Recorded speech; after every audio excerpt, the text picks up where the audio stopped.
What's up, Dragon Brood? We are not done yet. We're on day 9th, the 9th day that we've had previews for Duskmourn. It feels like they're just going to keep coming.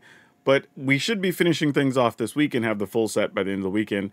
However, today, your Dragon Leader has not forsaken you. We're going to talk about more cards, so let's go. So we have Let's Play a Game. Okay, well, this is obviously a reference to Saw. 3 colorless and a black sorcery. Delirium. You choose one. If there are 4 or more card types among cards in a graveyard, choose 1 or more instead.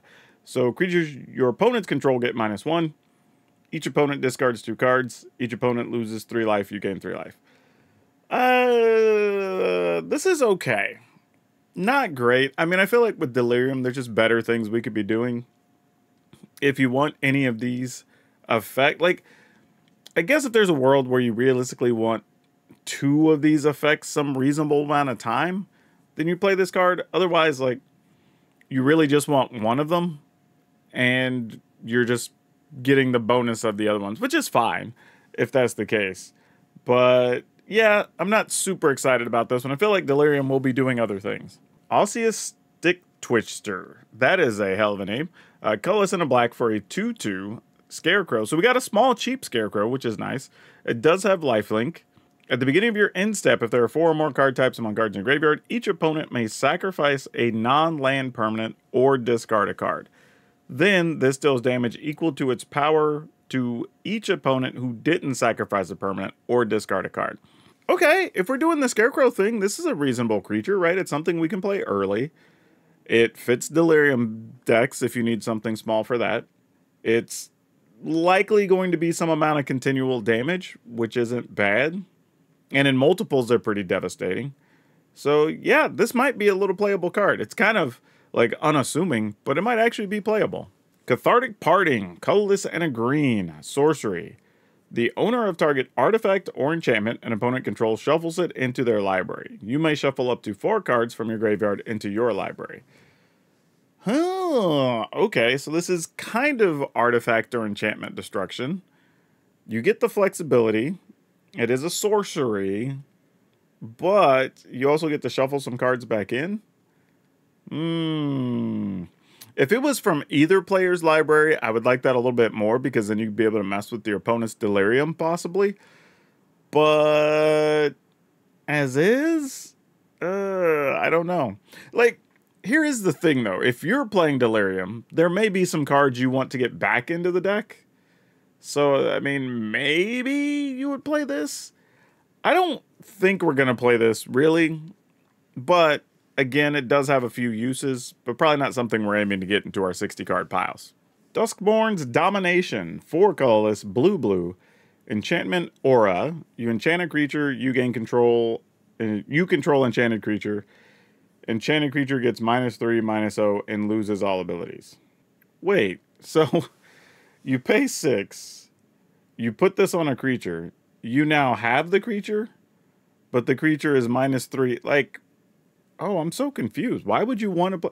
Like, are we no longer just making cards that just steal a creature? Like, for 6 mana, if you just got the creature, that seems fine.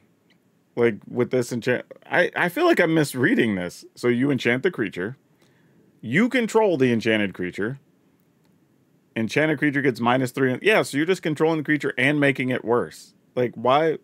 Yeah, I mean, I can't even, I was like, maybe you want the power to be lower for some reason.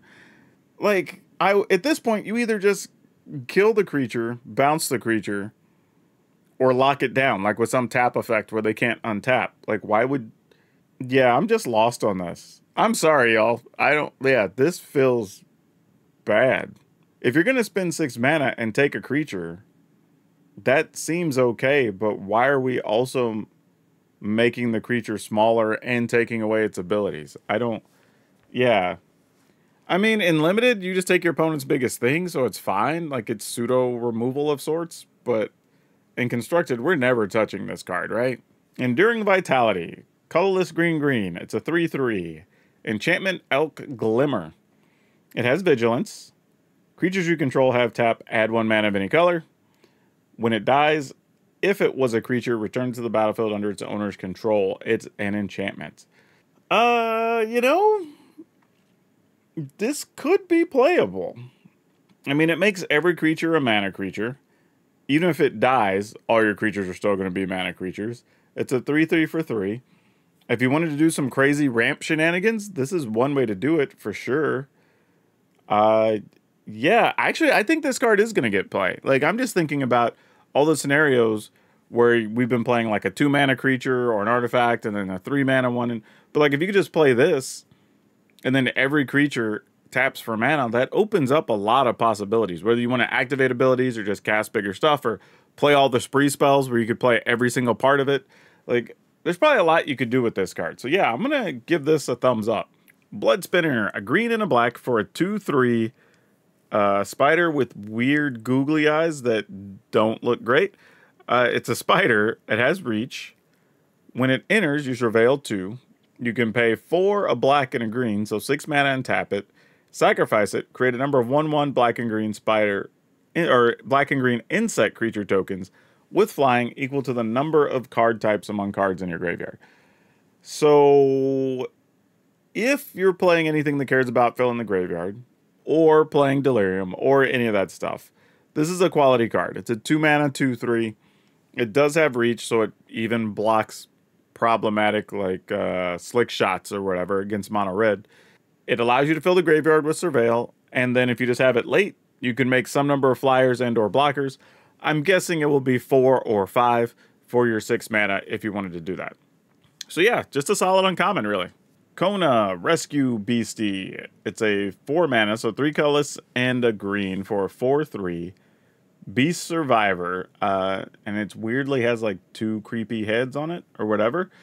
Survival, at the beginning of your second main phase, if this card is tapped, you may put a permanent card from your hand onto the battlefield. See, now this is an ability worth playing if you're going to play Survivor, right? You find a way to get this tapped, and then you just get a free thing. So your opponent, if they have removal, wants to stop this, because otherwise it's just like, am I giving you a free thing? Am I giving you a Tyrannix Rex? Or a dragon? Or whatever? Right? Like, and this is good enough. You can just play it as it is. It's a 4-mana 4/3. Don't get me wrong, 3 toughness means it can be killed by a lot of things. But a 4-mana 4/3 that just has upside if you have things in hand. Like, yeah, I don't know how much this gets played, but at least it's reasonable if you wanted to try to do some stuff with it. And you don't even have to work hard for it. Actually, I need to stand corrected. It's a permanent card, not even a creature card. So if you have like some crazy expensive artifact or enchantment or whatever, like you can put those into play too. I mean, hell, you could just ramp yourself. Just put a land into play, right? So yeah, this card's actually really solid. Live or Die. 3 colorless, black instant. Choose 1. Return target creature card from your graveyard to the battlefield. Destroy target creature. See, this is nice. We've talked before in these review videos about how all the Reanimate stuff is some combination of 4 or 5 mana with some other ability attached. In this case, you get to instant speed, return target creature from your graveyard to the battlefield, which is nice because a lot of Reanimation stuff is sorcery. But then you also have the option of, if there's nothing to return that makes sense, you can just kill a creature. So if you're doing the Reanimator thing, this is one of the better cards you could probably play. Sporogenic Infection, colorless and a black for an aura, so you enchant creature. When it enters, target player sacrifices a creature other than the enchanted creature, and when the enchanted creature is dealt damage, destroy it. Okay, this is like pseudo removal. I mean, the upside is you put it on something, your opponent gets rid of the other thing, so you can put this on like a token or whatever, I guess. And then whenever they block with it, it just dies. So, yeah. I don't know, again, if this is better than just playing a straight-up removal card. It, like, pseudo-removes 2 things. But you're often going to be better just killing the thing you want to kill, or, you know, being set up to do so. But this isn't a crazy card. Like, I could see a world where this gets played. Also, in the weird decks where you're like bouncing and returning permanents, maybe this is a thing, and you can just keep replaying it on stuff. I don't know. It's an interesting card, though. Malignant Chandelier. 6 colorless, artifact creature construct. It's a 4/4 with flying. You can pay 2, put target card from your graveyard on the bottom of its owner's library, activate only as a sorcery. You know, this is just a common, so you can't expect a lot out of it. 6 mana is kind of a lot, but it's a 4/4 flyer with a somewhat reasonable ability. So yeah, I mean, in limited you might play it, but we're not spending this much mana for that effect in standard. Manifest Dread.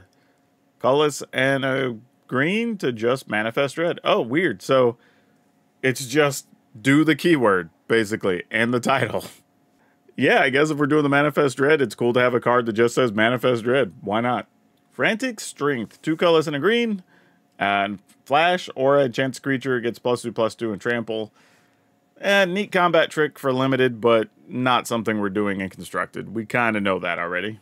Rampaging Soul Rager. That's some odd looking art.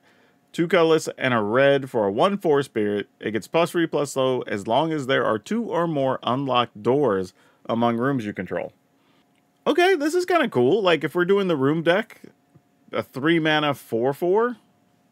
I don't hate it. It's not great, you know, when you don't have the unlocked rooms, but if so, it's not bad. Could be a good budget card for those lists, maybe.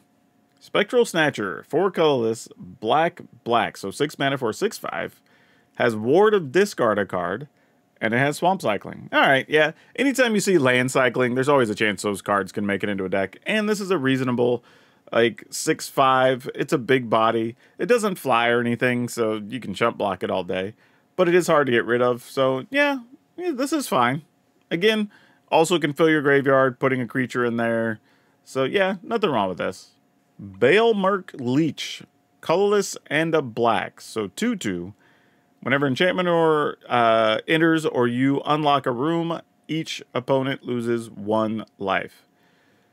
Yeah. I mean, just play enchantments, drain your opponent's life total.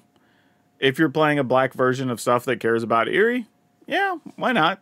I could at least see it. Paranormal Analysts, colorless and a blue for a 1/3 human detective. Whenever you manifest dread, put a card from your... whenever you manifest dread, put a card you put into your graveyard this way into your hand. Oh, okay, I got it. So when you manifest dread, 1 card comes into play as a 2/2, the other goes to the graveyard. This card says you make your 2/2, but you also get that other card. So this could be pretty good. A 2 mana 1/3, then you manifest dread the next turn, which is basically make a 2/2, draw a card.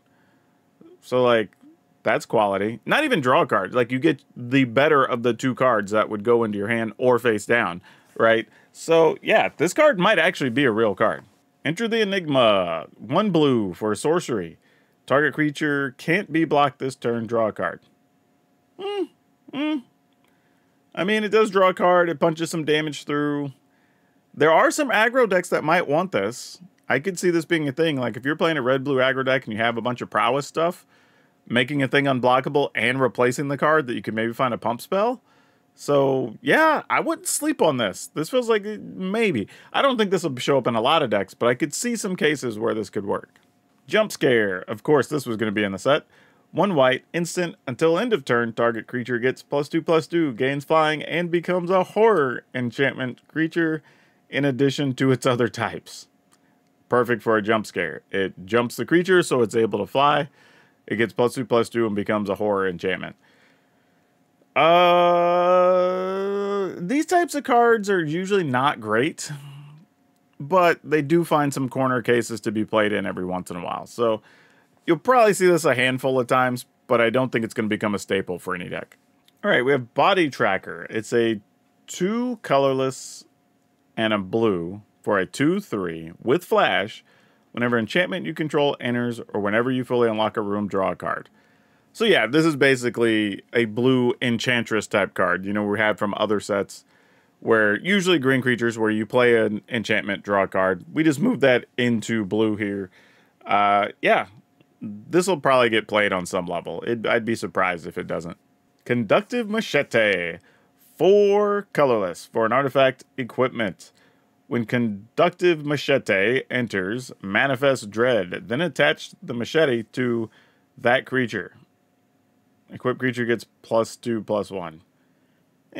Equip cost of 4 is a lot. That's a lot. Like, the thing is, it's 4 mana that's getting you at minimum a 4/3 if you want it to be.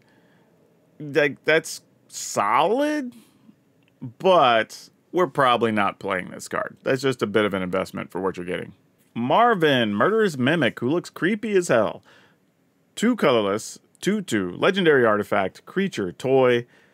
Marvin has all activated abilities of creatures you control that don't have the same name as this creature. How many activated abilities are we playing to make this worthwhile? And not only that, it has to be activated abilities on creatures. So not just random activated abilities. I feel like there's probably a world where you can build around this and make it worthwhile, but I don't know if it's a standard deck. Because I'm having to think really hard for, like, how many creature activated abilities do we play with? And not a ton right now. Not to say that can't change when a card like this exists, but it's hard for me to immediately come up with something. So I'm more inclined to say this is probably better for older formats, but we'll see. All right, we have Restricted Office on our room here. 2 colorless, white. When you unlock this door, destroy all creatures with power 3 or greater. All right. And then Lecture Hall, 5 colorless, blue. Other permanents you control have hexproof. Wow. Okay, so the blue side's actually pretty strong. Now, I don't know how badly you would want Restricted Office because you already have 2 different white spells for 4 mana, I think, right now that would be destroying stuff. And we know that Day of Judgment is also being reprinted in November. So that'll be 3. So I don't know you'll ever need Restricted Office, which is probably the issue. Though, if you're playing small creatures and want to be able to get rid of large creatures, then maybe, you know. The other side is more interesting in giving everything else hexproof, because then that just makes it hard for any of your opponent's spot removal or anything they draw later in the game, which is pretty interesting. So yeah, I'm going to say I'm 50-50 on this one. I could see some scenarios where either side could be used. I just don't know how many of those are realistic scenarios that are going to come up in the metagame. And, you know, I also want to throw this out there. Like, I noticed yesterday some people were starting to comment on this. So I want to ask, like, what do you think is going to be the best color combination for room decks and the best color combination for Manifest Dread decks? Because now we've seen room stuff that's quality in, like, blue, red, and white that I could see people building around. But then also in Manifest Dread, we've seen some quality red stuff and green stuff that already even exist. But then we also have a fair amount of blue stuff and I think 1 or 2 white ones that could all fit in that as well. So I'm kind of curious which direction y'all think these are going to go, because there might even be multiples of both, and that could be kind of interesting. But yeah, if you want to get caught up in everything, like always, I'm going to link the other video over here somewhere so you can check that one out and be caught up on everything Duskmourn. But that's all of you for now. We'll see you next time.